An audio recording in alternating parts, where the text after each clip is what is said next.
Doctor صاحب تھوڑا سا اپنے بارے میں بتائیے، ہماری پوڈ کاسٹ میں ذرا کینڈیڈ گپ شپ بھی ہوتی ہے کہ آپ کا بچپن، پھر آپ پالیٹکس میں آئے کس طریقے سے، اور تھوڑا اسٹڈی کے بارے میں بھی ایڈ کر دیجیے گا پلیز۔ بچپن میں میرا اردو بازار ایک بڑا مشہور بازار ہے نا جی کتابوں کے لیے، اور علمی تعلیمی نصابی کتابوں کے لیے، جی تو وہاں اس کے قریب ایک اسکول ہے فضل الرحمان پرائمری اسکول، میں نے وہاں سے پرائمری اسکول میں تھا، میں 5ویں کلاس وہاں سے کی، پھر 6 کلاس، اچھا وہ اردو میڈیم تھا، پھر انگلش میڈیم میں چلا گیا BVS پارسی اسکول میں، تو 6 سے لے کر میٹرک تک وہاں سے کیا۔ تو ظاہر ہے کہ میں ایک بہت شائی لڑکا تھا، یعنی شرمیلا فاروق تھا، اچھا فاروقی نہیں، ٹھیک ہے، اچھا، لیکن اللہ تعالیٰ نے کچھ اعتماد دیا تھا، تو آہستہ آہستہ وہ چیزیں جو اگر اللہ تعالیٰ نے مجھے دی تھی جس سے میں لوگوں کے بھی کام آ سکوں، اس کا میرے خیال میں اظہار آہستہ آہستہ ہوا۔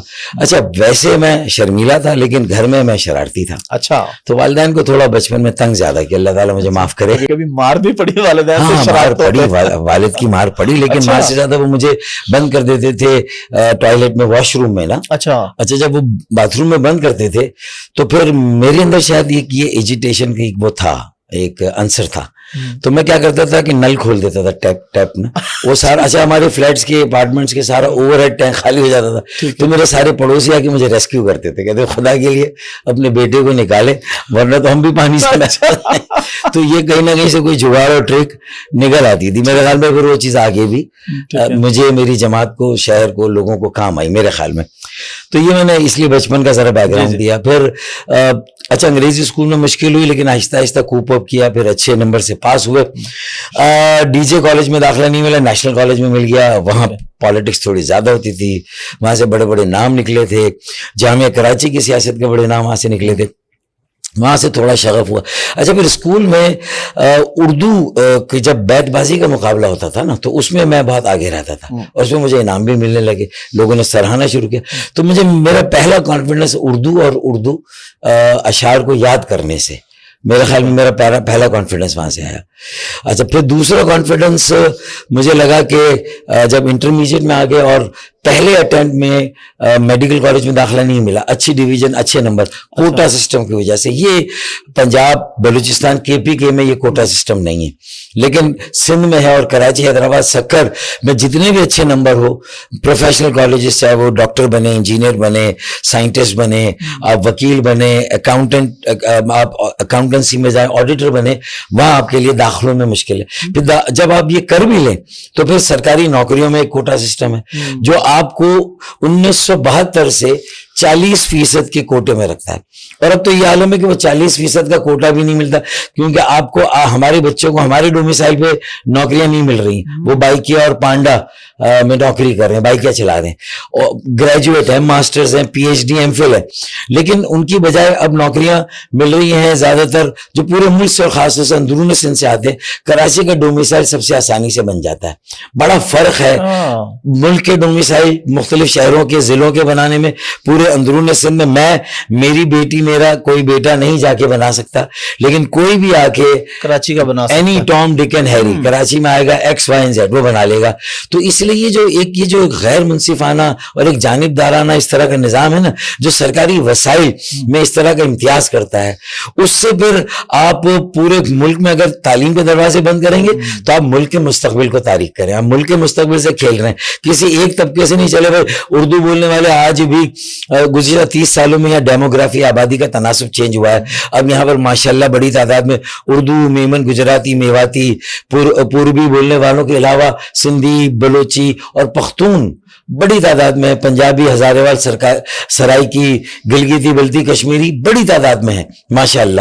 تو اب ان سب کو ملا کر ہی اس شہر کو بچانا ہے، اپنانا ہے، بنانا ہے۔ لیکن میں اس لیے بتا رہا ہوں کہ یہ نظام جو غیر منصفانہ ہے نا، اس سے نفرتوں کے بیچ بوتے ہیں، لوگوں کے دلوں میں کدورتی آتی ہے، لوگوں میں خلیج آتی ہے، فاصلے آ جاتے ہیں، اور یہ پاکستان اب تک ایک پاکستانی قوم کی تشکیل کا خواب شرمندہ تعبیر اسی لیے نہیں ہوا کہ اگر سندھ میں یہ اربن رورل ڈیوائیڈ ختم نہیں ہوگی تو پھر سندھ پورے پاکستان کے ساتھ کیسے انٹیگریٹ کرے گا؟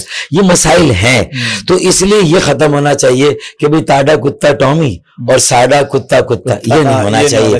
بھئی ہمارا کتا بھی کتا، تمہارا کتا بھی کتا، یہ نہیں ہونا چاہیے. دونوں کے ٹامی ہونے. اور اگر میرے کتے کو کتا اور اپنے کتے کو ٹامی رکھا تو پھر کبھی میرے کتے کو بہت زیادہ اس کا دماغ خراب ہوا پھر، اور وہ اگر کتا ٹامی تو نہیں بنے گا لیکن بل ڈاگ بن گیا تو پھر میرے خیال میں بہت بڑا عدم استحکام اور انسٹیبلٹی آئے گی. اور اس وہاں تک دیوار پہ کسی طبقے کو نہیں لگانا چاہیے. اب تو یہ پوری کراچی کی بقا، سلامتی اور اس کی مضبوطی اور استحکام سے، تعمیر ترقی سے پورے ملک کی ترقی جڑی ہوئی. کراچی چلتا ہے تو پاکستان چلتا ہے، کراچی چلتا ہے تو پورا ملک پلتا ہے. یہ سچویشن. اور ملک میں کون ہے؟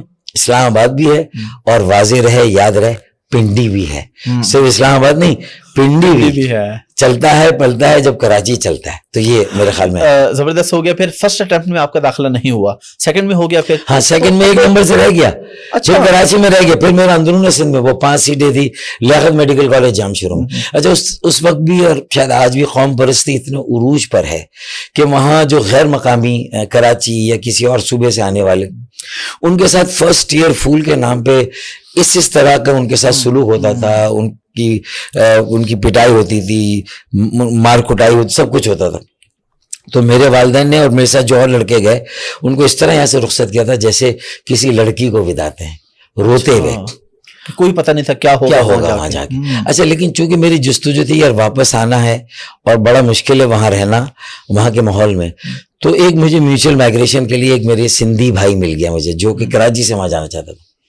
تو پھر وہ وہاں گئے، میں اس کے بدلے یہاں گیا. Mutual migration. اچھا عام طور پہ یہ ہوتا ہے کہ جو ماشاءاللہ انٹیلیجنٹ لوگ ہوتے ہیں نا وہ پالیٹکس میں نہیں آتے. اب MBBS کا تو کرائٹیریا ہمارے ملک میں یہی ہے نا کہ جو انٹیلیجنٹ یا پڑھنے والا بچہ وہی جائے گا. ایسے ہی آپ ادھر بھی گئے پھر پالیٹکس میں. دیکھیں اگر آپ کی فطرت میں، آپ کی DNA میں، آپ کے جین میں، آپ کے خون میں اگر غیر منصفانہ نظام کے خلاف غم و غصہ ہونا اور اس کو سلیقے سے نکالنا ہو، ضروری نہیں کہ اعتراض احتجاج بنے، احتجاج فساد بنے، تشدد بنے، تو ایک سیاسی راستہ اختیار کرنا چاہیے. تو اس وقت چونکہ MQM کے بانی، APMSO کے بانی نے ہم سب کی نفس پر ہاتھ رکھا، لوگوں کی پلس پر، اور کوٹا سسٹم کے خلاف آواز اٹھائی، ہمیں ہماری شناخت دینے کی بات کی، تو جوک در جوک لوگ ان کے ساتھ شامل ہونے، خاص طور سے جو میڈیکل کالج میں داخلوں سے محروم تھے، فارمیسی، مائکرو بایولوجی، کیمسٹری. آپ نے خود بھگتا ہوا تھا پچھلے 2 سال. تو اس لیے ہم نے بہت جلد جوائن کیا APMSO کو اور لوگوں کو قائل کیا، اور ہمارے دیکھتے ہی دیکھتے ہماری یہ جو یکجہتی کی، اتحاد کی کوشش تھی، ایک بڑا قافلہ، ایک بڑا انقلاب بن گیا نوجوانوں کا، متوسط طبقے کا، پڑھے لکھے لوگوں کا، شہر میں رہنے والوں کا ایک سیاسی عمل بنا جو اتنا منفرد تھا اور ہے کہ پورے ملک میں شاید مڈل کلاس پالیٹکس میں اگر کوئی سب سے بڑا علم کسی کے پاس ہے تو وہ MQM اور APMSO کے پاس ہے. تو یہ میں دعویٰ کرتا ہوں. پھر ٹھیک ہے ہم میں خرابیاں آئیں، ہم نے غلطیاں کی، حماقتیں ہوئیں، تو ایک تو بائی ڈیزائن ہمارے خلاف جو اسٹیٹس کو تھا، اسٹیٹس کو کے پروردہ، وہ نہیں چاہتے تھے کہ ہمارے پر کاٹے جاتے تھے کہ ہمیں پنجاب نہ آنے دی جائے، KP کے، بلوچستان، تاکہ ایسا نہ ہو کہ یہ مثبت سیاست کا اگر زہر پورے پاکستان میں سرائیت کر جائے گا تو جو 2% مراد وہ کامیاب رہے. اور انہوں نے ایسا پرسیپشن ہمارا بنایا بائی ڈیزائن، تو 50% بائی ڈیزائن پرسیپشن بنا کر ہمیں ایک بند کوزے میں ہی ہمیں بند رکھا گیا، ہمیں گرو نہیں کرنے دیا، اور پھر ہماری بھی غلطیاں ہوئی 50، تو بائی ڈیفالٹ بھی بائی ڈیزائن بھی.